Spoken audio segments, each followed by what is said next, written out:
Hola, buenas tardes, estudiantes de séptimo. En este video veremos entonces el tema de la Reforma Protestante. La Reforma Protestante realmente es un tema muy grande y muy importante, puesto que sus consecuencias nos están incluso influyendo hoy en día. Sin embargo, lo vamos a ver de una manera un poco corta. em, Teniendo en cuenta que vamos a ver solo los aspectos fundamentales de esta. En primer lugar, entonces, vamos a contestar estas preguntas que tenemos acá.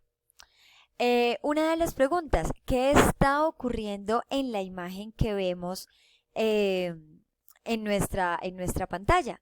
Bueno, pues algunos de los estudiantes en clase podrían decir, o incluso lo dijeron en las clases que ya pasaron, que lo que se ve en esta imagen es una protesta. Hay personas que están protestando porque el desempleo del país es muy alto.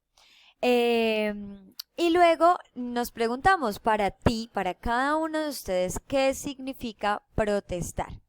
La idea es que cada uno de ustedes haga ese análisis y, si es posible, escriba las respuestas en su cuaderno. De igual manera, con la pregunta, ¿has presenciado alguna vez alguna protesta? Es decir, no necesitamos haber estado dentro de la protesta, estar protestando para haberla visto. Y finalmente, ¿qué es una reforma?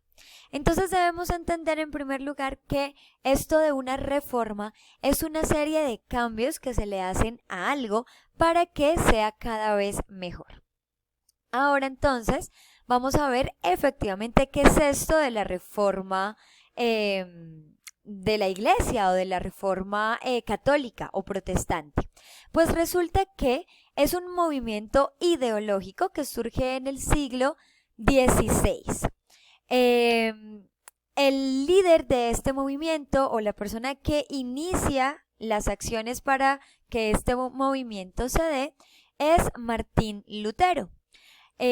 Lutero resulta que ve una serie de edictos o de normas de la Iglesia Católica y empieza a escribir algo que se llaman las tesis de Martín Lutero, en las cuales él pone su voz de disgusto, su voz de inconformidad frente a estas reglas de la Iglesia Católica.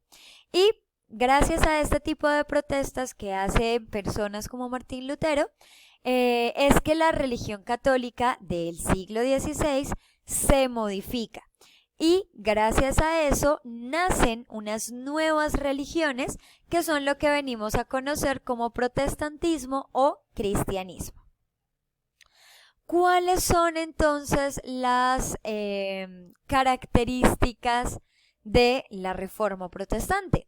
Pues bueno, en primer lugar, no reconoce las autoridades de la Iglesia Católica. Vamos a hablar de la Iglesia Católica como esta que se encuentra en el Vaticano dentro de Roma, y lo que propone es volver a un tipo de cristianismo antes de la Iglesia Católica, es decir, cuando apenas estaba surgiendo toda la creencia en Cristo o en Jesucristo como lo conocemos, había un cristianismo, una religión que todavía no tenía tantas reglas y tanta cosa, que es lo que vamos a conocer como ese cristianismo primitivo, que era simplemente seguir las enseñanzas de Cristo y ya, sin tantas normas, sin tanta plata, sin tanta cosa.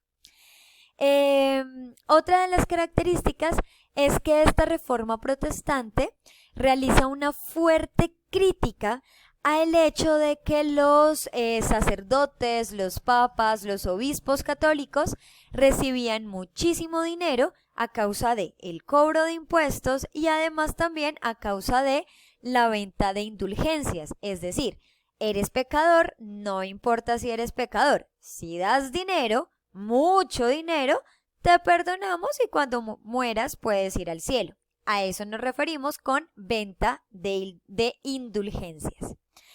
Y además se considera que la Biblia es la única fuente de la palabra de Dios. Es decir, ya no es lo que digan los sacerdotes, sino es lo que dice la Biblia, que en ocasiones son cosas diferentes. Ahora, ¿cuáles fueron las causas de la Reforma Protestante? Pues bien, las causas se dice que estaban, digamos, organizadas en dos aspectos importantes. En el primero era la desorganización eclesiástica, es decir, que los papas querían ir a la guerra y querían mandar a los creyentes a las guerras. También que hubo un papa, el Papa Alejandro VI, que se dice que tuvo hijos, a pesar de que eso está prohibido para los sacerdotes. Y también decían que las iglesias estaban llenas de lujos.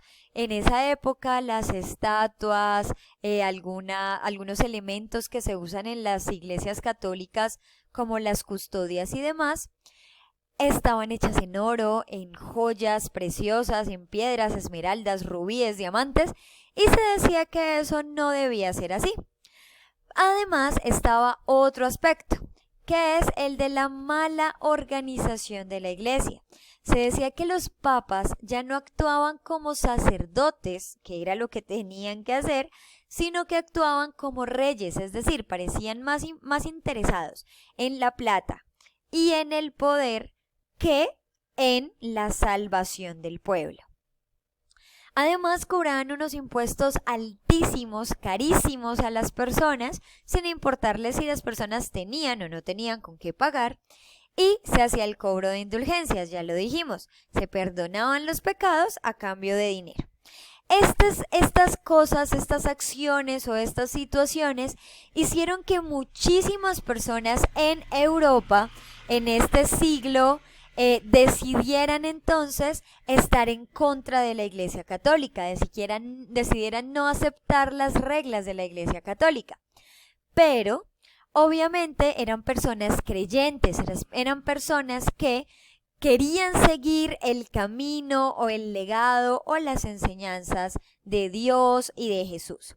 ¿Qué es lo que hacen? Pues entonces, como consecuencia de todas estas reformas, como consecuencia de todas estas cosas que no les cuadraban mucho, deciden cambiar las cosas. Y ahí es cuando llega realmente esta reforma o este cambio que lo llamamos la Reforma Protestante. Entonces, en primer lugar, surgen iglesias protestantes o iglesias cristianas diferentes del catolicismo. Las primeras son entonces el luteranismo, que obviamente toma como su líder a Martín Lutero, por eso el nombre. El calvinismo, que también tienen como líder a esta persona que le aporta el nombre, que es de apellido Calvino.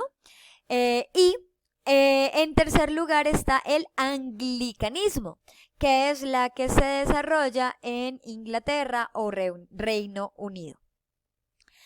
Otra de las consecuencias es que la iglesia pierde poder político, poder social y poder económico, dando lugar a que las personas empiecen a rechazarlas y además a que haya guerras. ¿Por qué? Porque se presentan guerras entre los musulmanes, que empiezan a tener más poder, entre los nuevos cristianos y los católicos, peleando en cuál es la religión adecuada o la religión correcta. Además, como la Iglesia Católica pierde tanta fuerza, pues entonces trata de hacer algo para retomar creyentes o retomar fieles a su iglesia, que es lo que hace algo conocido como la contrarreforma. Son una serie de cambios con los que se trata de controlar mejor a los sacerdotes para que ya no cobren las indulgencias, para que ya no estén como enriqueciéndose a costa de los pobres o a costa de los fieles. Pero además también se prohíben algunos libros que se dice llevan a las personas a criticar o contradecir las leyes de la Iglesia Católica.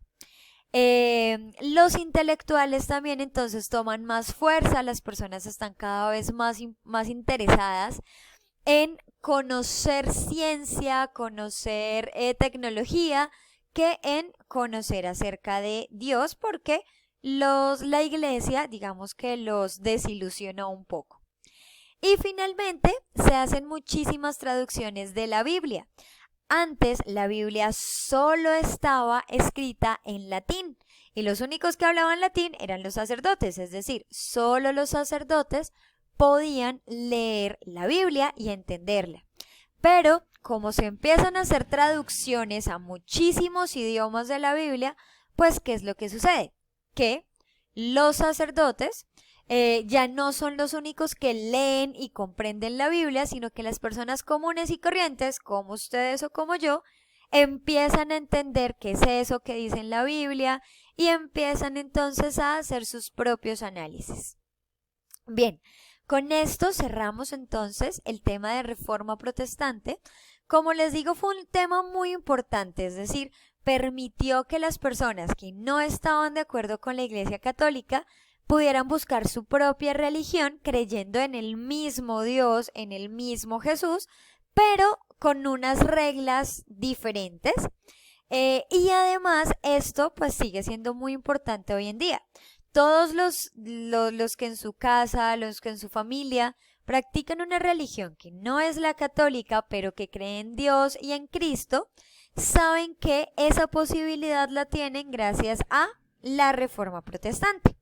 Entonces, chicos, muchas gracias. Recuerden, cualquier duda, estoy pendiente para darles asesoría por WhatsApp, por correo y prontamente por la plataforma institucional. Espero que estén muy bien y hasta luego.